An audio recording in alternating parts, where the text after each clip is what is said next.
So, all right, we're doing pretty good. Bringing anything in?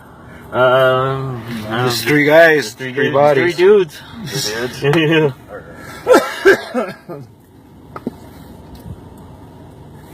Go ahead. Sounds good. Go ahead. All right, thanks. Make what you need.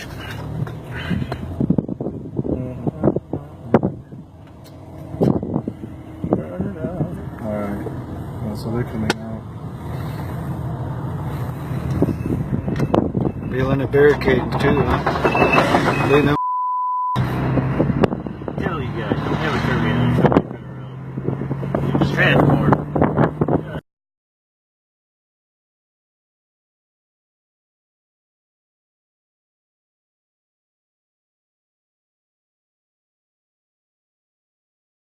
Again, I want to make sure of a couple things. I ask this every day, and I know we're going one day at a time, that nobody comes to harm on this day, that nobody intentionally comes through here, that you have no knowledge, and that you've agreed it stays in the hands of a relationship between Army Corps and Indian people. And as Phyllis was saying yesterday, there's a lot of things to unpack there. We all know that. And yet, on one day, just this day, that remains a relationship for today, and there's no other instance where anyone has to worry or know. I'm asking you guys, again, you agree with that, and you give us the assurance that today, on this day, nothing happens to hurt anybody in this camp. It's just a matter of removing refuse and removing the rest of the snow and the things like that. Is that where we're at today? Yeah, my expectation is to come in, and we're supporting you guys getting this stuff out of here, and things go as they did yesterday. I think it was very successful yesterday. I told Holy Elk, we got 42 loads out yesterday. That's the most we've gotten out in a day since this thing began. The most we've gotten out in one day, and it's been because of this partnership that we have, and we're taking it day by day. I know everyone's praying on it, and we just want continued success, and we're coming in, and you know, we're taking direction from you guys on the ground, using those guys as experts with the equipment to get stuff moving, and we want to have another successful day. We don't want anything other than that, to just come in and do this job of getting this land clean.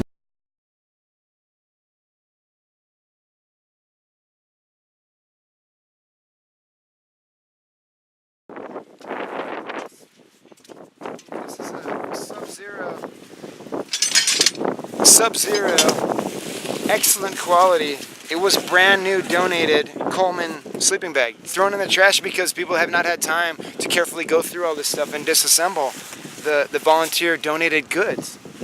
So a lot of this stuff should not be in here, and we're pulling it out, pulling out the metal, pulling out the reusable coats, pulling out sweatshirts that are perfectly new. Here's a nice wool coat.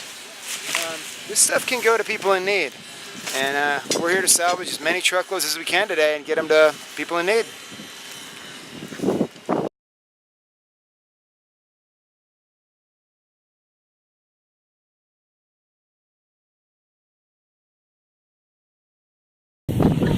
So I want to, that is their message. This is a consistent message.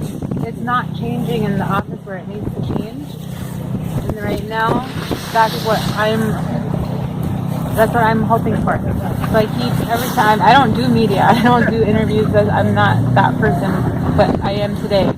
Because I need the world to know that our long shot, our Hail Mary, is going to come through that process. Advocate for us out there where you are. Call the Army Corps of Engineers, whoever else you can in any position that is of power that can influence an extension on this, because we're trying to, this is unrealistic. We cannot get out of here, especially today. We lost a whole day of work. And so, like, we can't, it's impossible. And it's been decided through an assessment, it's been legitimized that there's no work that can be done here by the Army Corps or by us. But the higher up office is still saying you still got to get your stuff out, even though it's acknowledged that we can't do vehicles. So where that needs to happen is in those offices. So call the Army Corps of Engineers, ask them to give us an extension. Let us continue to be water protectors. Let us, if we can have some dignity and some honor and carry the pride that we have, it can end. I mean, I'm not even going to say end. I don't pretend to know where this is going tomorrow or the next day. I know where my heart wants to go, but in the best interest of my thing is, I want no one to be hurt. I want no one to go to jail.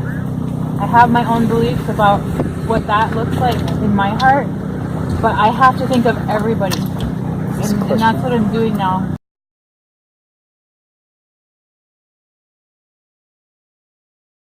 We're not talking about historical, generational, and intergenerational trauma here, which does exist. We're talking about daily trauma here. We're talking about yesterday's trauma. We're talking about just this past week. We're talking about what we have an opportunity to avoid today. Because people are struggling, you can see that. So every day, you know me, that's my lens, that no one comes to harm, and that today we have that agreement, that it's just a cleanup. And as much as you say that, everyone here too knows that. Nobody wants things to go to the river. You said projects downstream. We have people downstream. Oh, absolutely. All the relatives on this river, each one asking us to recognize, to be aware. Hey, I have a question. Is there going to be any type of effort for recycling any of the garbage that you guys are so-called cleaning up? Or is it just going to be bulldozers coming in and throwing everything in the trash? So the answer is yes. That refuse that's been taken off so far, it gets taken to the landfill, it gets dumped, it gets separated. So what can be recycled is recycled. Which landfill is that? I'm not positive which one it is. You don't know? I'm not positive which one it is. Can you get me that? Yeah. Cool, thank you. Thank you, that's all I was asking. When was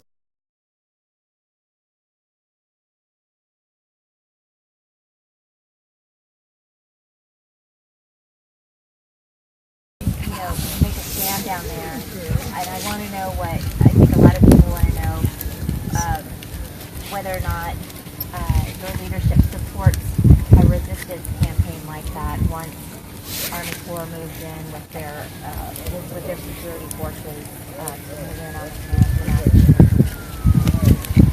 You know, being in a position of chairman, I don't think I can answer that. I mean, I differ from my personal feelings, but I do support, I've always supported the water protectors, but I don't think it's in my position to, because there will come with violence, the arms, the Corps, and the Martin County, and I don't think I'm in a position, or I should be in a position, to have people go and get themselves hurt. But I do support the water protectors. Do you think it's inevitable that people are going to be hurt?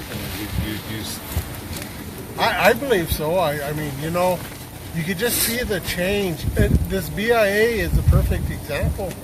I mean, before, when Obama was the leader of our government, they didn't want to come down. They didn't want to go. And now with the change of, administration, their attitudes have changed. I seen a video of the BIA cops hitting that woman with that baton, and that is not good at all.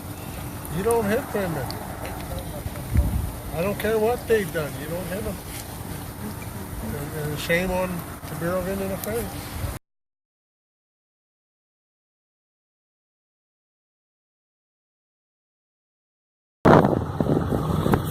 I have a helpful question for everyone here and everyone in the world to hear an answer from you guys.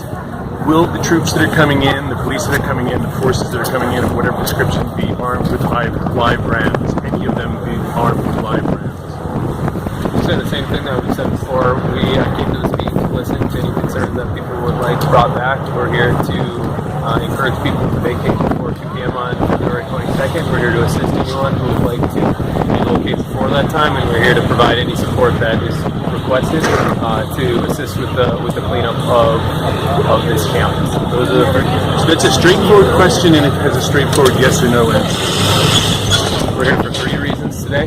One of them is to thank people who on February 22nd. I understand that's what you have to say as an answer, but as people, we would like to know what those realities are, and it's the health and safety of everyone in this camp and everyone in the world would probably want to know if live rounds are going to be coming into a peaceful, prayerful, unarmed camp. We've come here every day with the expectation to discuss actions for the day and how we can assist with the three things that I've outlined. And that was something that we. You're gonna shoot at us, or live rounds? I'm here to convey three messages.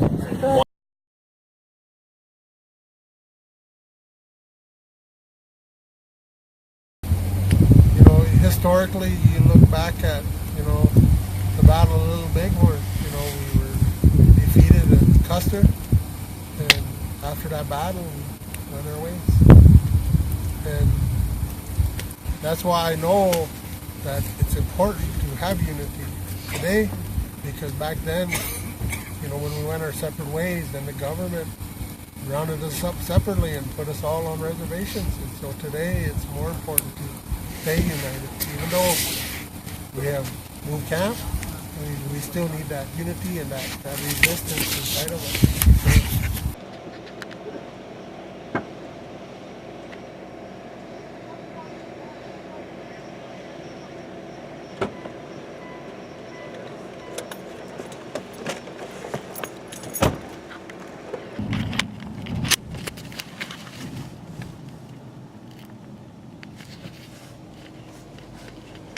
Hello, good evening. Any building material? No. No? Take a quick look real quick.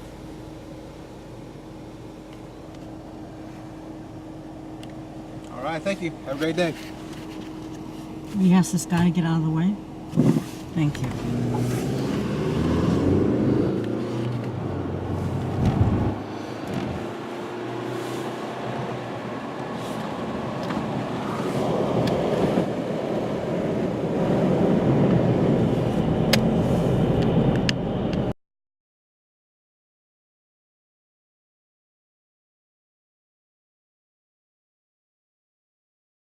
So I've been telling our people, someone in this federal government does recognize our treaties, and that's why they're asking us for our comment.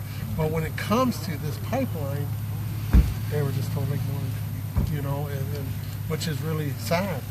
You know, we need to be treated consistently. You know, our treaties should be treated like, you know, all the time, instead of picking and choosing. And that's what it looks like the federal government is doing, is when it's not going to impact, you know, whatever they want to do, then yeah, we'll talk about it. But if it's something that they know it's going to affect, they just don't even bring it up.